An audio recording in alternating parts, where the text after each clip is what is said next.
안녕하십니까. 오늘은 5월 8일입니다. PPP 관련 중요한 뉴스가 보도되어서 이 뉴스와 함께 관련된 이슈를 정리해 드리려고 합니다.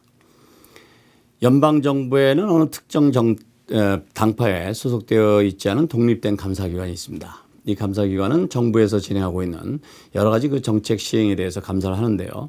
주로 정책 시행을 오용하고 있는지, 사기는 없는지, 낭비하고 있지는 않은지, 또는 비행은 없는지 이런 것들을 감사하는 기관입니다. 이 감사기관장이 이번에 SBA에서 진행한 융자와 관련돼서 조사 결과를 발표했습니다. 그 결과 SBA가 의회에서 정한 규정을 준수하지 않은 것이 발견되었다고 월스트리트저널이 5월 8일 오늘 보도했습니다. 이 보도에 따르면 SBA에서 은행 등의 렌더들에게 지침서를 내려보낼 때 우선순위에 대한 지침을 하지 않아서 본래 이 프로그램의 취지와 달리 소외계층, 농촌, 소수민족 그리고 여성 소유기업들에게 융자가 제대로 되지 않았을 수도 있다는 것입니다. 그리고 중요한 것은 여러분 아시다시피 SBA에서는 PPP 융자를 진행하면서 탕감받기 위해서 페이롤 코스트로 지출해야 한다는 조건을 달았었죠. 그런데 의회에서 케어스 액트를 제정할 때 탕감 조건으로 페이롤 코스트라고 한정하지 않았다는 것이 이 조사에서 발견됐다는 것입니다. 이 이슈는 대단히 중요하다고 생각합니다. 제가 지난 영상에서도 설명드렸던 것처럼 PPP 융자는 받았는데 스테이 앳 홈 명령으로 아직도 비즈니스를 시작하지도 못한 분들이 많이 계시죠. 또 설사 오픈을 했다 하더라도 예전처럼 영업하기 힘든 상황에서 지난해 평균 종본수를 유지하지 않으면 탕감 금액이 삭감되고 탕감받기 위해서는 페이롤 코스트로 75% 이상 지출해야 하는 상황이다 보니까 PPP 융자금을 손에 쥐고 있는 분들의 고민이 이만저만이 아닙니다. 뿐만 아니라 정말 한 방울의 물이라도 목을 주기 위해서 필요한 아주 작은 맘앤팝 비즈니스들은 SBA에서 제시한 조건으로 종본수가 작거나 없는 경우는 아예 PPP 융자 신청을 포기했거나 설사 신청했다고 해도 금액이 아주 작게 나왔습니다. 이런 분들은 비즈니스 운영하는데 페이롤 코스트만 필요한 것이 아니라 여러 가지 발생되는 비용이 많은데 이런 조건이라면 무슨 도움이 되겠냐며 한숨만 쉬고 있는 상황입니다. 그런데 이번 감사기관의 조사에서 법 제정의 취지에 맞지 않게 SBA가 임의적으로 페이롤 코스트로의 지출로 제한하는 탕감 조건을 만들었다는 것입니다. 그렇지 않아도 국세청에서 PPP 융자금은 면세이지만 이것으로 지출한 비용은 공제를 해주지 않겠다고 발표해서 미국 공인회계사협회는 물론 공화 민주 양당의 몇몇 의원들은 재무장관에게 이것은 말이 안 된다. 돕자고 케어스 액트를 만들어서 지원해 주고 있는데 비용을 공제해 주지 않는다는 것은 적절치 않으니까 재고해 달라고 지금 주문하고 있습니다. 자, 이 부분이 또 왜 중요한지를 설명드리겠습니다. 저의 지난 영상에서 내야 하나 안 내도 되나라는 제목의 영상에서 제가 그 세금의 논리를 자세히 설명드렸습니다만 PPP 융자금은 비과세로 국세청에서 이미 발표했습니다.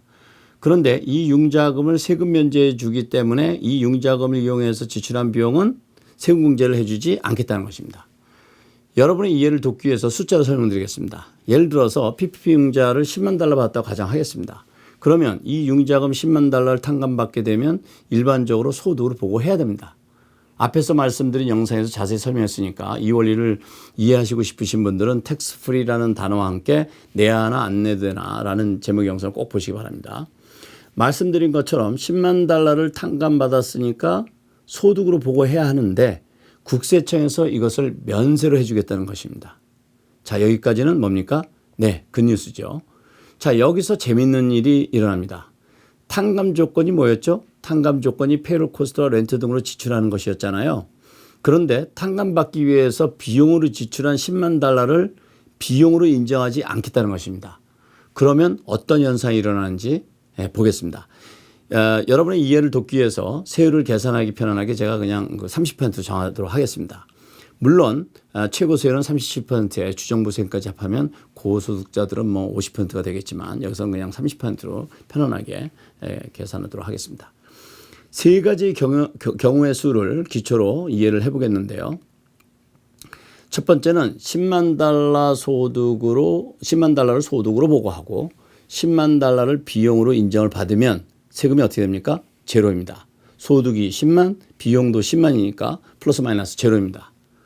두 번째는 10만 달러를 소득으로 보고하지 않고 10만 달러를 비용으로 인정하지 않으면 소득이 제로, 비용도 제로니까 얼른 보면 차이가 없습니다.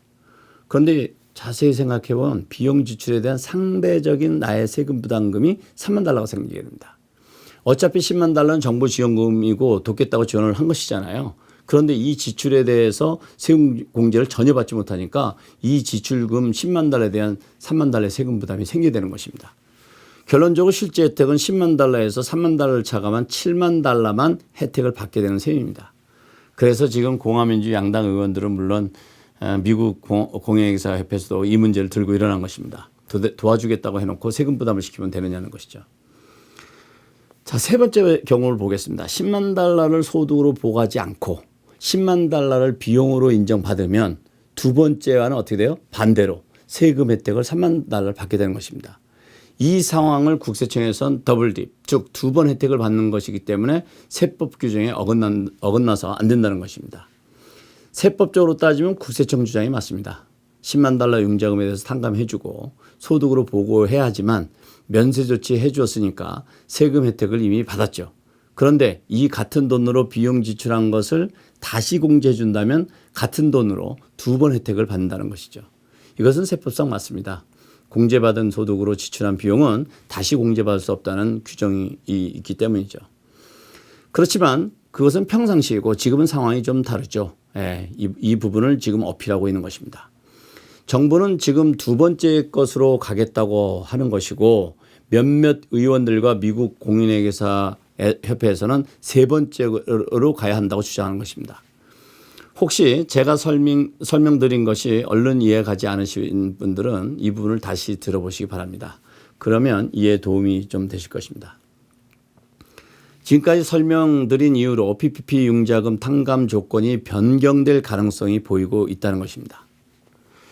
오늘 내용을 정리해 드리겠습니다. 첫째, 연방감사기관의 감사 결과 SBA에서 케어스 액트 규정의 의도와 달리 랜더들에게 우선순위를 정해서 주지 않은 실수가 발견되었습니다.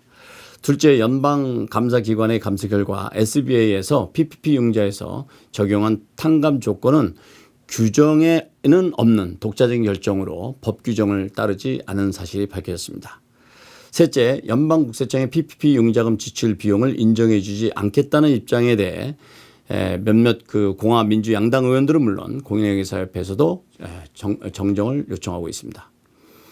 8주는 짧습니다. PPP 융자 받으신 분들과 아직도 신청하지 않으신 분들은 지금 돌아가는 사정을 잘 이해하시고 융자금 신청과 지출에 대한 계획을 잘 세우시기 바라겠습니다. 오늘은 여기까지입니다. 감사합니다.